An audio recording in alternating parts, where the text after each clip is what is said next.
जितने आस्था चैनल पर कथा सुन रहे हो, जितने फेसबुक और यूट्यूब पर सुन रहे हो, बहुत सावधानी से सुनना।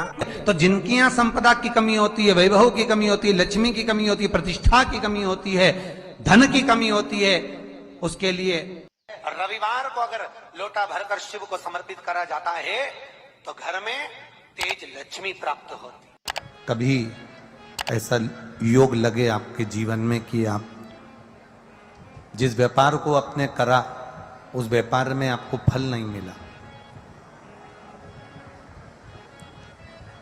फिर आपने व्यापार चेंज करा, फिर बदल कर देखा, फिर उस व्यापार को कर देखा, उसमें फल नहीं मिला, फिर आपने वापिस व्यापार को बदलने का विचार किया, तो हमारा निवेदन रहेगा उस व्यापार को बदलने से पहले एक काम जरूर कर देखो।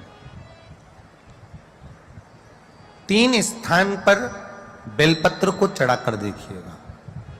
अगर आपको लगे कि मैंने व्यापार बदल लिया, एक बार बदला, कई लोग ऐसे भी होते हैं जो पैसा इकट्ठा करते हैं, धन एकत्रित करते हैं, और कोई व्यापार ऐसा कर लेते हैं जिस व्यापार में धन चले जाता है तो वो धन वापिस नहीं आता महाराज, वो व्यापार का धन वापिस नहीं आ पाता। तो बड़े दुखी होता है कि भाई मेरा गया हुआ पैसा नहीं आ रहा, मैं बड़ा कष्ट में हूं, मेरा खुद का ही आ जाए ना तो मैं निहाल हो जाऊं, मेरा अपना ही नहीं आ रहा जो गया हुआ है, तो मैं क्या वर्णन करूं, उसको क्या कहूं।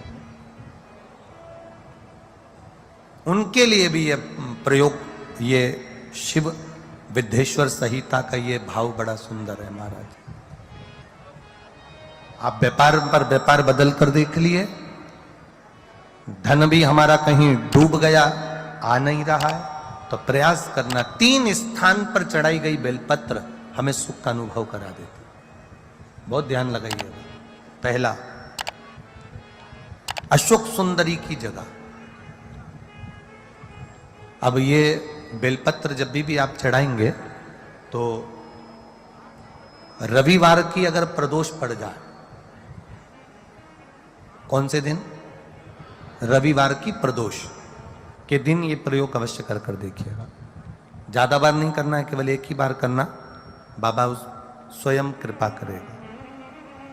अपने मंदिर में, अर्थात अपने घर के पास कोई मंदिर हो, शिवालय हो, देवालय हो, जहां शंकर भगवान विराजमान हो, शिवलिंग हो, ऐसी जगह पर अवश्य करें। हमें कहीं दूर जाकर ये प्रयोग नहीं करना, अपने शिवालय, अपने जो घर के आसपास में शिवालय हो वो। एक बेलपत्र अशोक सुंदरी वाली जगह। अब उसको अशोक सुंदरी की जगह पर भी चढ़ाने का तरीका क्या है? जब हम बेलपत्र चढ़ाएंगे तो उस बेलपत्र को चढ़ाते समय आपकी जो बेलपत्र की डंडी है, वो बेलपत्र, रविवार प्रदोष के दिन का ये उपाय है महाराज। ये बेलपत्र की जो डंडी है, इस डंडी का भाग शिवलिंग की ओर होना चाहिए। ये जो डंडी है, इसका भाग अशोक सुंदरी पर जब चढ़ाएंगे तो शिवलिंग की ओर इसका भाग होगा महाराज। दूसरी, बेलपत्र को जब हम समर्पित करेंगे, जया, विषहरा, शामरीवारी, दौतली, देव। मान लो जलाधारी ऊपर नहीं है शंकर जी के, तो उसका स्मरण कर 5 कन्याओं का नाम लेकर, जया, विषहरा, शामलीवारी, दौतली, देव, इनका स्मरण कर शंकर भगवान के शिवलिंग पर बेलपत्र रखेंगे। बेलपत्र कहां रखना है? आप अगर यहां बैठे हो तो आपके विपरीत में डंडी का मुख होना चाहिए। ये बेलपत्र की जो डंडी है, इसका मुख आपके विपरीत में हो। आप यहां बैठे हो तो डंडी उधर होगी, आप इधर बैठे हो तो डंडी का मुख इधर होगा, आप उधर बैठे हो तो डंडी का मुख इधर होगा। आपके ठीक विपरीत की ओर डंडी का मुख हो। ये 2 जगह बेलपत्र समर्पित करने के बाद, तृतीय बेलपत्र शिवलिंग की जो जलाधारी है, जहां पर भगवान शंकर का शिवलिंग रखा है, वहां स्पर्श कराकर, केवल छुआना है, स्पर्श कराकर बेलपत्री के पेड़ के नीचे ही कोई कंकर हो, कोई शंकर हो, या कोई मिट्टी का ढेला हो, नी हो, तो वहीं मिट्टी को थोड़ी सी ऊंची कर एक बेलपत्र बैठकर इस बेलपत्री की डंडी जड़ की ओर, मतलब जो वृक्ष होता है उस ओर इस डंडी का मुख होना चाहिए।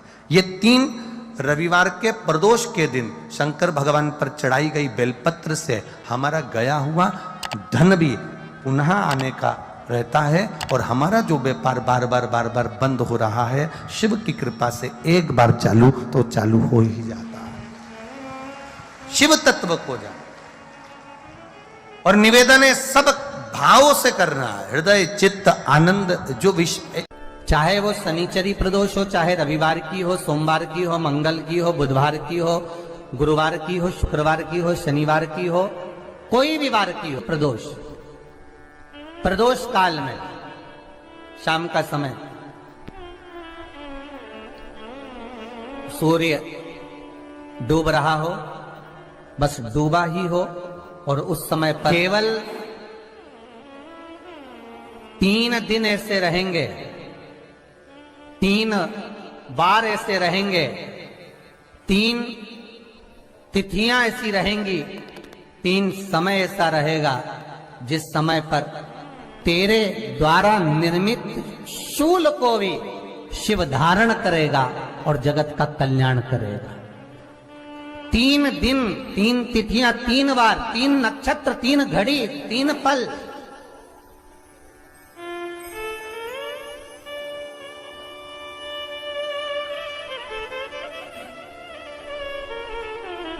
जिसमें बाबा शूल भी धारण करते हैं, और शूल अकेले धारण नहीं करते महाराज, जो धतूरा होता है ना, दर्शन करें धतूरे के, कांटे कांटे सा होता है धतूरा, तो वो धतूरे के साथ में बाबा शूल धारण करते हैं, बेलपत्री के शूल को। ये बहुत बहुत आनंदमय कथा है महाराज जी,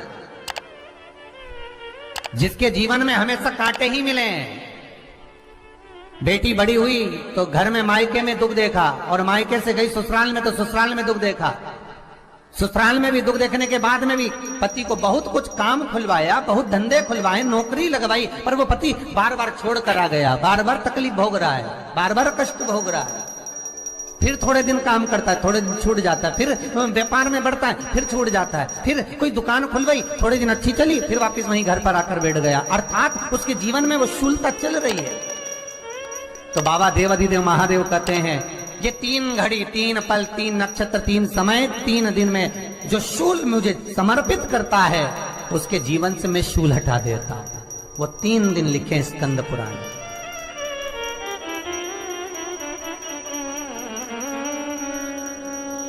महाराज, बैसाख महीने में जो प्रदोष आती है, बैसाख के महीने में बहुत ध्यान से सुनना भाई, जो अपनी जिंदगी से बहुत तंग आ गए हो, परेशान हो गए हो, कष्टमय जीवन जी रहे हो, बहुत दुखी हो गए हो, उनके लिए ये स्कंद पुराण का चरित्र फिर मिले ना मिले, आप प्रेम से सुन लो भाव से। पहला, बैसाख महीने की प्रदोष,